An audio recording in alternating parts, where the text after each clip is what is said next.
Hey guys, this is Jam of jamonline.ph and today mag-unbox tayo and mag-hands-on ng isang product from Realme and it's not a smartphone. So this is the realme TechLife Air Purifier. So we all know that the air purifier is made for our homes, lalo na ngayon, this time of pandemic, a lot of us are staying at home. A lot of us want to be protected pag nasa bahay from bacteria, dust and everything. So with the air purifier, I'm pretty sure that they can help us. This product can help us avoid yung mga ganung bagay, especially sa may mga allergies dyan. Actually, I've been using an air purifier at my home and it's been really useful for my allergies. So, with regards to Realme TechLife Air Purifier, what can we expect from this product? Well, first we got here a high CADR of 330 cubic meters per hour. We also got here 5 wind mode settings, a high precision air quality sensor, and there's the HEPA H12 high efficiency filter. We all know that HEPA filters are the standards talaga when it comes to air purifier. So we also got here a comfortable sleep mode and intelligent automatic gear. So yes, those are just some of the features dito sa Realme TechLife Air Purifier. So what are we waiting for? Let's unbox and let's take a closer look at this one. So we got here the user guide. Accidentally napunit ko yung user guide ng Realme TechLife Air Purifier. So yeah, we got this one here.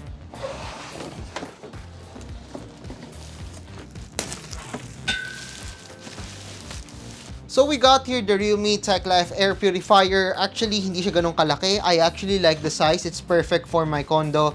Kanina sinabi ko na sa inyo, 330 cubic meters per hour. I believe this is more than enough dito sa room ko. And it's perfect sa mga bahay nyo. And as you can see here, the design, of course, plastic over here. We can also see here yung ating parang grill dito for the filter. And first, I'm gonna remove the tapes over here and tignan natin kung ano ba nandito sa filter ng Realme TechLife Air Purifier.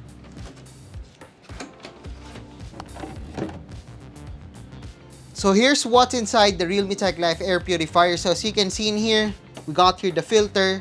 Medyo similar siya sa mga filter na nakikita natin sa aircon. But this one is actually pretty easy to clean if you want. So if you got a lot of dust, dito mo na siya dadaan. As you can see in here, madali siyang linisin. Well, I don't think masisira agad siya pag nilinis nyo. So, I actually like na may ganito tayong filter sa Realme TechLife Air Purifier. But here's the important part. We got here the HEPA filter.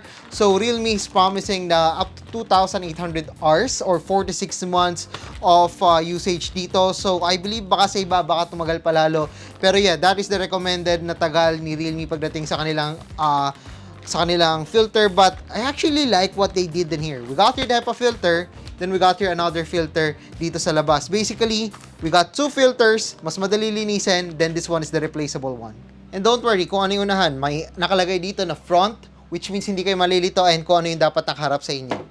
As you can see kanina, it's very easy to install yung kanyang filter, palitan yung filter, press lang to, then you can remove yung ating front panel. Then press lang uli, then automatically, nakakabit na yung front panel ng air purifier. And as you can see dito sa sides, we got here the green pag good air quality, yellow pag moderate air quality, and red if bad air quality.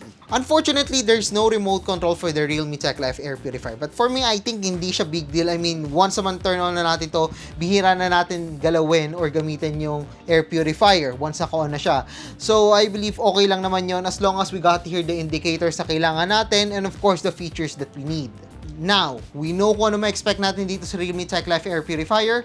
Time to turn it on. So basically, sa simula, nagko-configure pa yung ating indicator dito kung ano yung air quality natin. Now, it indicates na, okay, malinis yung air natin, it's green. We can actually turn on yung ating timer for 2 hours, 4 hours, or 8 hours if you want. And of course, turn it off, turn it on. Then yung ating auto mode, ganyan lang kasimple. And of course, the fan speed if you want. After natin, ma-stabilize yung ating air quality. Again, this one will light up in case kailangan na natin paltan yung filter natin dito sa Realme TechLife Air Purifier. As for the sleep mode, as you can see, naka-turn on to. There's actually an air going out on this one. So, nandito yung ating air outtake. Nandito yung ating air intake sa unahan.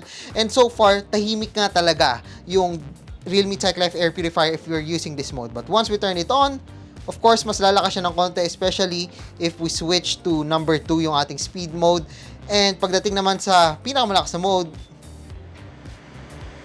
you can clearly hear yung lakas ng fan natin dito sa Realme TechLife air purifier. So I highly suggest that you use the auto mode instead. So that's it dito sa Realme TechLife Air Purifier. So basically, the design of this one is clean, perfect for any home. The buttons are easy to use. Nakita nyo naman kanina, meron tayong mga light indicators. No remote, yes. No display, yes. But it's actually fine with me as long as we got here the indicator yung ating air. We got the automatic mode and it's actually quiet. Actually, it's running right now but I'm not sure if you can hear that. Mas malakas pa yung aircon ko right now, even if number 2 pa nga to. So I'm pretty happy with what we're getting dito sa Realme TechLife Air Purifier. Unfortunately, hindi siya connected sa Realme Link application. You cannot control that one on your smartphone. But hey, it's fine that we got here the Realme TechLife Air Purifier. On nyo lang siya manually and automatically, mas mafe-feel nyo yung safety sa bahay nyo pagdating sa mga bacteria, viruses, and everything. So I believe yung Realme TechLife is, Air Purifier is one of the essential things, especially sa mga bagong may bahay dyan, para maiwasan yung mga allergies, especially like me na napakadaming allergies. So I guess that's it dito sa ating video. So if you like this video, don't forget to give us a thumbs up. And of course, don't forget to subscribe to our channel and be sure to click that subscribe button along with that bell button to get notified of our latest videos here sa aking YouTube channel. So once again, I am JumOnline.ph. Thank you for watching and see you guys again sa susunod na video.